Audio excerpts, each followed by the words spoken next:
A very pleasant good morning, dear readers. Welcome back to my channel, English Mentor.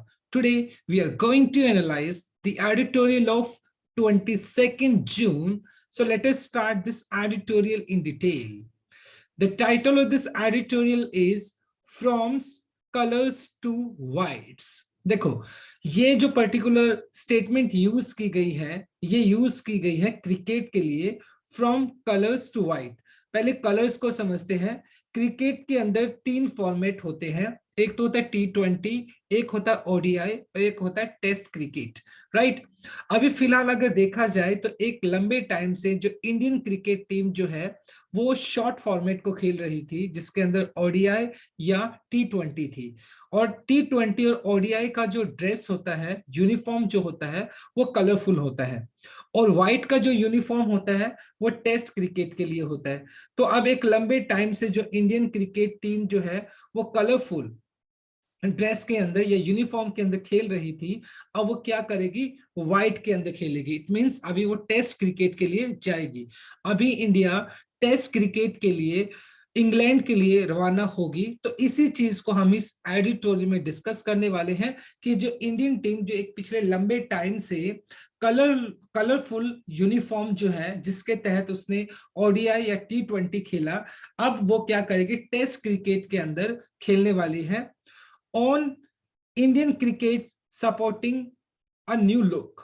और फिलहाल Indian जो cricket की बात की जाए तो उसका भी हमें एक नया लुक देखने को मिलेगा। इट मींस अभी हमें जो इंडियन टीम है वो किस में देखने को मिलेगी, वो व्हाइट ड्रेस के अंदर हमें देखने को मिलेगी। फिलहाल इंडियन जो टीम है वो इंग्लैंड के लिए जाएगी, जहां पर वो टेस्ट क्रिकेट खेलेगी। Indian cricket sports, Indian cricket का जो खेल है, अ न्यू लुक। अभी फिलहाल हमें इंडियन जो खेल है उसका हमें एक नया लुक देखने को मिलेगा। एज अनफिनिश्ड, अनफिनिश्ड मतलब जिसको बोल सकते हो इनकम्प्लीट, मतलब जो एक ऐसा इनकम्प्लीट बिजनेस, कोई ऐसा काम जो कंप्लीट नहीं हुआ था। अवेट्स का मतलब इंतजार करना, in the team in England. Last year India England के टूर पे गई थी, जिसके तहत उनको 5 टेस्ट क्रिकेट खेलने थे, राइट। 5 टेस्ट मैचेस वहां पर खेलने थे, और जिसमें से 4 इंडिया वहां पर खेल पाई। और उसमें भी अगर देखा जाए तो 2-1 से इंडिया आगे थी। लेकिन जो लास्ट वाला 5th जो मैच था, अनफॉर्चुनेटली इट वाज पोस्टपोन्ड और it was cancelled due to COVID. और कोविड की वजह से वो 5वां जो मैच है वो नहीं खेल पाई इंडिया और इंग्लैंड वहां पर। अभी फिलहाल जो जो 5th टेस्ट है वो फिलहाल इंग्लैंड के अंदर खेला जाएगा। तभी ये पर्टिकुलर स्टेटमेंट यूज की गई है, एज अनफिनिश्ड बिजनेस अवेट्स। मतलब वो जो बिजनेस जो पूरा नहीं हुआ, वो जो काम पूरा नहीं हुआ, अभी इन वहां पर इंडिया का वेट कर रहा है। यानी अभी जो 5th मैच जो कि उस टाइम कैंसिल कर दिया गया था या पोस्टपोन कर दिया गया था कोविड की वजह से, फिलहाल उस 5th मैच को अभी खेला जाएगा इंग्लैंड के अंदर। बायलिटरल, बायलिटरल का मतलब होता है, वैसे बायलिटरल दो देशों के लिए यूज किया जाता है बायलिटरल। T20 इंटरनेशनल्स, आगे मतलब 2 देशों का जो T20 श्रृंखला की अगर बात की जाए, आर ऑफन डीम्ड। डीम्ड का मतलब होता है वैसे सोचना या कंसीडर करना। एंड आफ्टर थॉट, जनरली अगर देखा जाए जो बायलिटरल जो T20 इंटरनेशनल मैचेस होते हैं उनको क्या समझा जाता है, added as an appendage. Appendage का मतलब होता है something which is least important, मतलब कुछ ऐसी चीज जो कि लीस्ट इंपॉर्टेंट है to test and ODI। Generally जब 2 देशों की T20 जो सीरीज होती है तो उसके अंदर क्या किया जाता है, टेस्ट क्रिकेट या ODI को तो ज्यादा अहमियत मिलती है, बल्कि T20 को क्या माना जाता है, एक एडिशनल एक मैचेस माना जाता है, जिससे कि उसको लीस्ट इंपॉर्टेंट समझा जाता है। जनरली पहले एक ऐसा ही एक ट्रेंड हमें देखने को मिला, जिसके तहत ODI या टेस्ट क्रिकेट को तो ज्यादा अहमियत मिलती है, लेकिन T20 को उतनी अहमियत नहीं मिलती है जितना कि ODI या टेस्ट क्रिकेट को मिलता है। तो एक तरीके से एक एडिशनल बेनिफिट के तौर पर जनरली इसको दिखाया जाता है T20 को अगर देखा जाए, क्योंकि ये शॉर्ट फॉर्मेट गेम होता है। द हाइप, किसी चीज को बढ़ाकर दिखाना। And the arc lights are reserved for glamorous domestic T20 championships like Indian Premier League and Big Bash. और अगर जनरली देखा जाए तो ये जो T20 टूर्नामेंट्स होती है, जिसके अंदर IPL एक बहुत बड़ी एक टूर्नामेंट है, इंडिया इसको ऑर्गेनाइज करता है, और बिग बैश जो कि ऑस्ट्रेलिया के अंदर एक बहुत बड़ी टूर्नामेंट है।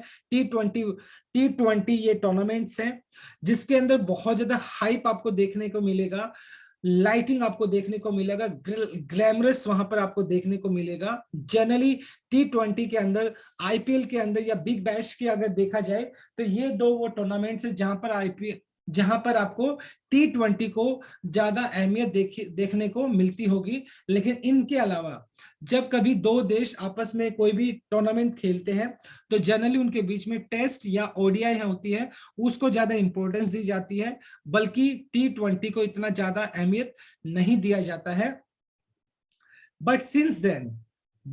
लेकिन since this is a year, लेकिन ये वो साल है दैट फीचर्स का अंदर डिस्प्ले करना the ICC 2020 world cup later in Australia. और इसी साल ऑस्ट्रेलिया के अंदर T20 वर्ल्ड कप होने वाला है। टीम्स नीड, और जो टीमें हैं, अलग अलग जो देशों की जो टीम है उनको जरूरत है matches under their belt. Under their belt का मतलब यहां पर हो गया कहीं ना कहीं उनको क्या है, अपने अंडर कुछ मैचेस खेलने की जरूरत है, जिससे कि वो क्या कर सके, अपने आप को तैयार कर सके आने वाली टूर्नामेंट के लिए। आने वाला जो वर्ल्ड कप है, T20 वर्ल्ड कप है, उसके लिए वो अपने आप को तैयार कर सके एज पार्ट ऑफ बिल्डअप का मतलब कि जोड़ना किसी चीज को, यानी जिससे कि वो अपनी टीम को तैयार कर सके। तो हर एक टीम को T20 मैचेस खेलने होंगे, जिससे कि आने वाले T20 वर्ल्ड कप के लिए अपनी टीम को वो तैयार कर सके। The recently concluded T20 series between India and south Africa, और फिलहाल इंडिया और साउथ अफ्रीका के बीच में पांच T20 मैचेस हुए थे, जिसके अंदर मतलब वो जो सीरीज है अनफॉर्चुनेटली ड्रॉ रही, 2-2 से वो बराबरी रही। जो 5th मैच था वो बेंगलुरु के अंदर बारिश की वजह से वो क्या हो गया, वो कैंसिल हो गया। Fits into this template. और फिलहाल अगर देखा जाए जो साउथ अफ्रीका और इंडिया के बीच में जो सीरीज हुई है, जो कि इंडिया के अंदर हुई, वो एक टेम्पलेट है। टेम्पलेट का मतलब एक मॉडल है जो कि बिल्कुल इस सिचुएशन में फिट बैठता है, जहां पर इंडिया और साउथ अफ्रीका आने वाले T20 वर्ल्ड कप के लिए अपनी तैयारी करते हुए दिखाई पड़ते हैं। Even if the climax under whimsical का मतलब होता है सनकी, बेंगलुरु स्काइज इंश्योर्ड अ स्टेलमेट का मतलब होता है वैसे ग्रिड लॉक, जिसको आप बोल सकते हो, डेड लॉक बोल सकते हो, गतिरोध। एट 2-2 मतलब अगर देखा जाए तो ये बेंगलुरु के अंदर जो आसमान था वो बहुत सनकी था, यानी कि वहां पर बरसात हुई, जिसकी वजह से उसने क्या किया, गतिरोध किया, और ये जो टूर्नामेंट है वो 2-2 की बराबरी पे क्या हो गया, ड्रॉ हो गया, trailing 0-2 after the first 2 encounters. और इंडिया ने क्या किया, इंडिया साउथ अफ्रीका के अगेंस्ट जो 2 पहले मैचेस थे उसके अंदर वो पीछे थी, किससे, साउथ अफ्रीका से, और साउथ अफ्रीका इंडिया से 2 मैचेस से आगे थी। India did well to win the next 2, लेकिन जो 3rd और 4th जो मैच था जिसके अंदर इंडिया ने क्या किया, बहुत अच्छा परफॉर्म किया और सीरीज को क्या किया, बराबर किया 4th मैच के अंदर, and draw level before rains threw a damp curtain. और 4th मैच के अंदर, यानी पहले 2 मैच साउथ अफ्रीका ने जीते और 3rd और 4th मैच इंडिया ने जीता, तो अभी क्या था, सीरीज 2-2 की बराबरी पे था। इससे पहले की rains threw a damp curtain, damp curtain, damp क्या होता है वैसे गीला, कर्टेन का मतलब हो गया वैसे एक तरीके से किसी चीज को कर्टेन करना, मतलब पर्दा डालना। वैसे अगर देखा जाए बरसात के गीले पर्दे डालने से पहले, इट मींस कि बरसात आने से पहले जो सीरीज थी उसके 4 मैचेस खेले जा चुके थे, 2 साउथ अफ्रीका ने जीते थे पहले 2 मैचेस, और लास्ट के 3rd और 4th मैचेस इंडिया ने जीते थे। इन द लास्ट फिक्सचर, और लास्ट जो मैच था एट बेंगलुरु में जो हुआ, with just 3.3 overs being bowled, unfortunately जो 5th मैच था वो ड्रॉ हो गया, ड्रॉ सॉरी, वो कैंसिल हो गया ड्यू टू रेन। और उस मैच के अंदर सिर्फ 3.3 ओवर्स ही डिलीवर हुए थे, बॉलिंग हुई थी। इसेंशली का मतलब होता है कि बहुत ही महत्वपूर्ण। India was not with its first choice squad. और इस टाइम अगर देखा जाए तो साउथ अफ्रीका के अगेंस्ट जो इंडियन टीम खेल रही थी वो उनकी फर्स्ट स्क्वाड नहीं थी, फर्स्ट टीम नहीं थी, क्योंकि बहुत सारे यंगस्टर्स को इस पर्टिकुलर सीरीज के अंदर चांस दिया गया था, जिसके अंदर बहुत सारे लेजेंड जो खिलाड़ी है, लेजेंडरी जो खिलाड़ी है, जिसके अंदर आप रोहित शर्मा देख सकते हैं, विराट कोहली देख सकते हैं, केएल राहुल देख सकते हैं। तो बहुत सारे ऐसे प्लेयर्स थे जो इस सीरीज में नहीं खेले। As captain Rohit Sharma and former skipper Virat Kohli were rested after poor run in IPL. और जहां तक अगर देखा जाए रोहित शर्मा और जो फॉर्मर स्कीपर का मतलब होता है कैप्टन, और विराट कोहली जो कि भारत के पूर्व कप्तान है, उनको रेस्ट दिया गया था इस पर्टिकुलर टूर्नामेंट के अंदर, क्योंकि आईपीएल के अंदर उन्होंने अच्छा परफॉर्म नहीं किया था। तो जिसकी वजह से उनको क्या किया गया, उनको इस पर्टिकुलर सीरीज के अंदर रेस्ट दिया गया था। और उन्होंने मतलब इस आईपीएल के अंदर इतना अच्छा परफॉर्म नहीं किया था, जिसकी वजह से इस पर्टिकुलर टूर्नामेंट के अंदर उनको रेस्ट किया गया। तो कहने की बात यह है कि इंडिया अपनी जो एक फुल फ्लैश जो टीम होती है, जो फर्स्ट रेटेड जो टीम होती है, उसके साथ नहीं खेल रही थी। द डीओ यहाँ पे यूज किया गया है रोहित शर्मा और विराट कोहली के लिए, is in England along with a few other players. और फिलहाल विराट कोहली और जो रोहित शर्मा है वो इंग्लैंड के अंदर है, और वो क्या कर रहे हैं, वो प्रैक्टिस कर रहे हैं, ट्रेनिंग कर रहे हैं, training for the 5th test for the last year series that paused after 4 clashes following a COVID scare. As I told you earlier, जैसे मैंने आपको पहले बताया कि लास्ट ईयर इंडिया और इंग्लैंड के बीच में पांच टेस्ट मैचों की एक सीरीज थी, जिसके अंदर 4 मैचेस ऑलरेडी खेले जा चुके थे, और इंडिया उस पर्टिकुलर सीरीज के अंदर 2-1 से आगे था। और जो 5th मैच था वो कोविड की वजह से उसको क्या कर दिया गया, उसको पोस्टपोन कर दिया गया, उसको रोक दिया गया। और वही 5th मैच फिलहाल क्या होगा, इंडिया 5th मैच खेलने वाली है इंग्लैंड के अगेंस्ट, इंग्लैंड के अंदर ही। To make it worse for India, मतलब हालात इंडिया के लिए और भी खराब हो गए कब, KL Rahul appointed interim skipper. और ये जो पर्टिकुलर टूर्नामेंट थी इंडिया वर्सेस साउथ अफ्रीका, जिसके अंदर केएल राहुल को एक इंटरिम स्कीपर, इंटरिम का मतलब होता है एक टेम्परेरी स्कीपर के तौर पर, एक कैप्टन के तौर पर उनको अपॉइंट किया गया था। केएल राहुल को was ruled out, ruled out का मतलब बाहर निकल जाना, was ruled out with an injury. And unfortunately जो केएल राहुल है, इंजरी की वजह से उनको उस टूर्नामेंट से बाहर होना पड़ा। And Rishabh Pant had to step into the hot seat against the visiting South Africans. और अनफॉर्चुनेटली केएल राहुल की इंजरी की वजह से उसको उस टूर्नामेंट से बाहर होना पड़ा, जिसके बाद ऋषभ पंत को स्टेप इनटू मतलब किसी चीज के अंदर आना, hot seat against visiting south African. और साउथ अफ्रीका के अगेंस्ट किसको कैप्टनसी करनी पड़ी, ऋषभ पंत को वो कैप्टनसी करनी पड़ी, क्योंकि केएल राहुल मतलब क्या, अपनी इंजरी की वजह से वो क्या नहीं कर पाए थे, इंजरी की वजह से खेल नहीं पाए, जिसकी वजह से जो ऋषभ पंत है उसको वो कैप्टनसी करनी पड़ी। टेम्बा बबूमा, तो Temba बबूमा south African cricket team के कैप्टन है T20 के फिलहाल। Man fired in the initial game, और पहले 2 मैचेस थे उसके अंदर जो टेम्बा बबूमा है उनकी जो खिलाड़ी हैं उन्होंने इनिशियल फायर का मतलब एक तरीके से गोलाबारी करना होता है, बट यहाँ पर उन्होंने बहुत अच्छा परफॉर्म किया पहले 2 मैचेस के अंदर, और दोनों मैचेस उन्होंने क्या किए, जीते। बीट का मतलब होता है चाहे ये हो या वो, बी इट अ हेल्दी 2-1-1, यानी चाहे वो 211 का स्कोर हो इन दिल्ली के अंदर जो इंडिया ने बनाया था, और अ मीगर का मतलब होता है छोटा सा स्कोर 148 इन कटक। तो इंडिया के पहले 2 मैचेस थे, जिसका पहला मैच जो इंडिया के दिल्ली के अंदर खेला गया जिसके अंदर इंडिया ने 211 रन बनाए, और दूसरा मैच कटक के अंदर खेला गया जिसके अंदर इंडिया ने 148 रन बनाए। तो ये दोनों मैचेस जो थे, इंडिया उन दोनों मैचेस को हार गया था साउथ अफ्रीका के अगेंस्ट। द प्रोटियाज यूज किया जाता है साउथ अफ्रीकन के लिए, यानी जो साउथ अफ्रीकन प्लेयर्स थे, चेस विदाउट फर्स्ट, फर्स्ट का मतलब विदाउट एंगर, तो उन्होंने ये दो पहले मैचेस थे जिसमें अंदर 211 और 148 जो रन्स थे, वो इन्होंने बिना किसी दिक्कत के उन्होंने क्या किया, उसको चेस किया। And India having rested spearhead Jasprit Bumrah for the series, और इंडिया ने क्या किया था, स्पेयर हेड का मतलब होता है वैसे जो अग्रेसिव, जसप्रीत बुमराह जो कि पेस बॉलर है इंडियन टीम के, उनको भी इस पर्टिकुलर सीरीज के लिए रेस्ट दिया गया था।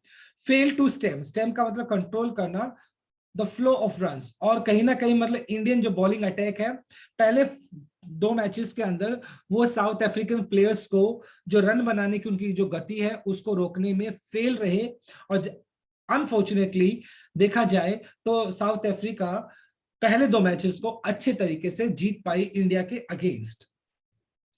फॉर्च्यून चेंज्ड, और भाग्य चेंज हुआ कब, यानी थर्ड और फोर्थ जो मैच हुआ उसमें भाग्य चेंज हुआ at Visakhapatnam with India with defending 179 for 5 as its bowlers found their restrictive zones, और विशाखापट्टनम के अंदर जो इंडिया 179 की जो मतलब एक उन्होंने रन बनाए थे और जिसको इंडिया डिफेंड कर पाई, और 5 विकेट से इंडिया ने वो क्या किया, वो मैच जीत लिया। और उस पर्टिकुलर 179 उन्होंने बनाए थे और इंडिया ने 5 विकेट पे 179 बनाए थे, और बॉलर्स ने क्या किया था, उस पर्टिकुलर टारगेट को डिफेंड किया था। फाउंड रिस्ट्रिक्टिव जोन्स, रिस्ट्रिक्टिव का मतलब होता है जैसे प्रतिबंधित, राइट, यानी कहने का मतलब उन्होंने उन पर्टिकुलर एरियाज को ढूंढा जहां पर साउथ अफ्रीकन प्लेयर्स रन्स ना बना सके। पैरिटी का मतलब होता है equality, was restored at Rajkot, और राजकोट में जो फोर्थ मैच खेला गया तो वहां पर हमें इक्वालिटी देखने को मिली विद इंडिया सीजिंग का मतलब कैप्चर करना, जब्त करना द कॉन्टेस्ट बाय 82 रन्स, और राजकोट के अंदर जो फोर्थ मैच हुआ जिसके अंदर इंडिया ने 82 रनों से उसको जीता, तो पैरिटी किस तरीके से बनी, 2-2 की पैरिटी होगी ना, इक्वालिटी होगी, यानी 2-2 की सीरीज बराबर हुई फोर्थ मैच तक। Seen as a dress rehearsal for the ICC T20 world cup, और ये जो पर्टिकुलर टूर्नामेंट है कहीं ना कहीं ये एक तरीके से आने वाली जो T20 वर्ल्ड कप की जो टूर्नामेंट है उसके लिए एक रिहर्सल के तौर पर, एक प्रैक्टिस के तौर पर इसको देखा गया था। This series was an opportunity, और ये जो सीरीज थी ये अपने आप में एक अवसर था टू टेस्ट बोथ यंगस्टर, जिससे कि हम जो यंगस्टर्स जो खिलाड़ी हैं, जो नए खिलाड़ी हैं और जो पुराने खिलाड़ी हैं, सीजन का मतलब एक्सपीरियंस्ड जो खिलाड़ी है उनको टेस्ट किया जा सके कि कितने अच्छे, कौन आने वाली T20 वर्ल्ड कप के लिए फिट बैठते हैं टीम के लिए। तो कहीं ना कहीं ये एक अपने आप में एक टेस्ट करने वाली बात थी उनको। ईशान किशन जो कि ओपनर है इंडिया के and Hardik Pandya did well, while Ruturaj Gaikwad ये भी एक ओपनर है, Shreyas Iyer could have done better. और इस पर्टिकुलर टूर्नामेंट के अंदर ईशान किशन और हार्दिक पांड्या ने बहुत अच्छा परफॉर्म किया, और दूसरी तरफ देखा जाए ऋतुराज गायकवाड़ और श्रेयस अय्यर वो अच्छा परफॉर्म कर सकते थे। दिनेश कार्तिक एट 37, हालांकि दिनेश कार्तिक की जो उम्र है वो 37 है, 37 साल के हैं, और वो अपनी इस पर्टिकुलर टूर्नामेंट के अंदर पीक पर है। आईपीएल के अंदर भी उन्होंने अच्छा परफॉर्म किया था। एंड ब्लीज्ड का मतलब अग्रेसिव, बहुत ही अग्रेसिव, तेजी से बनाना, ब्लीज्ड। अ स्ट्राइक रेट ऑफ 15862, और 158 की रन रेट की स्पीड से उन्होंने फिलहाल क्या किया, स्कोर बनाया। तो उनका जो पर्टिकुलर टाइम पीरियड है देखा जाए तो पीक पर है। आईपीएल के अंदर भी उन्होंने अच्छा परफॉर्म किया, और अभी इस साउथ अफ्रीकन टीम के अगेंस्ट जो 5 मैचेस की जो सीरीज थी तो उसके अंदर भी कहीं ना कहीं जो दिनेश कार्तिक है उन्होंने बहुत अच्छा परफॉर्म किया। अमंग द बॉलर्स, और बॉलर्स की अगर बात की जाए, हर्षल पटेल जो कि फास्ट बॉलर है, Bhuvneshwar Kumar and leg spinner Yuzvendra Chahal, ये वो पर्टिकुलर बॉलर्स थे जिन्होंने बहुत अच्छा परफॉर्म किया इस टूर्नामेंट के अंदर। हैड दे मोमेंट, उन्होंने अपने लम्हों को जिया, इसका मतलब हुआ कहीं ना कहीं उन्होंने बहुत अच्छा परफॉर्म किया। पंत वॉज मिडलिंग, हालांकि पंत का जो बैट था वो मिडलिंग कर रहा था, यानी कहीं ना कहीं बॉल जो है बैट पे आ रही थी उसके, पर हैप्स कैप्टनसी वे हिम डाउन, हो सकता है, हालांकि वो बैट से तो अच्छा कर ही रहे थे, मतलब इतना अच्छा नहीं, यानी बॉल उसके बैट से टच हो रही थी, अच्छा मिडलिंग हो रहा था, लेकिन शायद कैप्टनसी का जो एक, कप्तानी का जो एक भार होता है, उसने उसकी बैटिंग को क्या किया, कहीं ना कहीं प्रभावित किया। Coach Rahul Dravid and the selector have got a few pointers about the T20 national squad। और फिलहाल अगर देखा जाए, कोच राहुल द्रविड़ हो गया, सिलेक्टेटर्स हो गए, तो उनके लिए अभी फिलहाल T20 का जो एक T20 वर्ल्ड कप के लिए जो टीम का अभी फिलहाल चयन करना है, उसको टीम को चुनना है, तो उनके सामने कुछ पॉइंटर्स होंगे जिनको कंसीडर करते हुए वो टीम को चुनेगी। Meanwhile, इस दौरान it is time to slip onto the whites for the pending the 5th test against England at Brigham from July 1st। और फिलहाल अगर देखा जाए तो इस दौरान, meanwhile इस दौरान it's time to slip on the white, मतलब कहीं ना कहीं अभी इंडिया को क्या करना पड़ेगा, कलरफुल यूनिफॉर्म से व्हाइट में जाना होगा। इट मींस शॉर्ट फॉर्मेट को छोड़कर उनको टेस्ट मैचेस की तरफ जाना पड़ेगा और 5th मैच उनको खेलना पड़ेगा, जो कि पेंडिंग था, जो कि कैंसिल हो गया था एक तरीके से। इंग्लैंड के अंदर जो सीरीज थी वो नहीं कर पाए थे, अभी वो ब्रिंघम के अंदर 1 जुलाई से वो मैच स्टार्ट होगा। इंडिया लीड्स एट 2-1, और इंडिया उस 5 मैचों की जो सीरीज है उसके अंदर 2-1 से आगे है, और ये 5th मैच होगा जो कि खेला जाएगा इंग्लैंड के अगेंस्ट। इंग्लैंड में ही इंडिया उसको खेलेगी। But much water has flowed down the Thames. Thames क्या है, एक हॉली रिवर है इंग्लैंड की, लेकिन इस पर्टिकुलर स्टेटमेंट का मीनिंग हो गया कि there is drastic change with the passage of time, मतलब अब टाइम जो है वो बदल चुका है, एक तरीके से जो समय है उसके हिसाब से बहुत ज्यादा चेंजेस आ चुके हैं, चाहे वो इंडियन टीम हो चाहे वो इंग्लैंड की टीम हो, तो टाइम बहुत बदल चुका है। The visitor has a new captain. फिलहाल अगर देखा जाए तो जिस टाइम इंडिया ने विजिट किया था लास्ट ईयर, तो उस टाइम विराट कोहली कैप्टन होते थे, रवि शास्त्री हेड कोच थे, लेकिन अभी फिलहाल अगर देखा जाए तो कैप्टन कौन है, रोहित शर्मा है, और हेड कोच कौन है, राहुल द्रविड़ है। तो टाइम चेंज हो चुका है। And coach in Rahul Dravid combine while on the opposite side. और फिलहाल जो इंडियन टीम है उनके कैप्टन कौन रहेंगे, उसके कैप्टन रहेंगे विराट कोहली, और जो हेड कोच रहेंगे वो रहेंगे राहुल द्रविड़। और दूसरी तरफ अगर देखा जाए, the visitors has new captain coach in the Rahul Dravid combine while on the opposite side Ben Stokes. मतलब और दूसरी साइड अगर देखा जाए, इंग्लैंड की साइड अगर देखा जाए, तो फिलहाल उनके जो कैप्टन है, पहले उनके कैप्टन जो रूट थे, उनकी जगह पे अभी फिलहाल किसने वो पोजीशन को ले लिया है, टेक ओवर का मतलब किसी पोजीशन को ले लेना, तो बेन स्टोक्स ने उस पोजीशन को ले लिया है। Change is in the air. और फिलहाल अगर देखा जाए तो वहां का जो माहौल है वो कंप्लीटली चेंज हो चुका है, यानी जैसा लास्ट इंडिया परफॉर्म करके आया था इंग्लैंड के अंदर, तो फिलहाल अगर देखा जाए तो जो माहौल पहला था वैसा माहौल वहां पर देखने को नहीं मिलेगा, क्योंकि फिलहाल देखा जाए तो बेन स्टोक्स जो कि टेस्ट क्रिकेट के कैप्टन रहेंगे, और टाइम बदल चुका है, तो इंडिया के सामने भी अब एक नई चुनौती रहेगी। देखने वाली बात यह रहेगी क्या इंडिया उस चुनौती को अच्छे तरीके से पार कर पाता है या नहीं, right. So my dear friends, this is all about from this article. I truly believe आपको ये आर्टिकल समझ में आया होगा। Thanks for watching this video.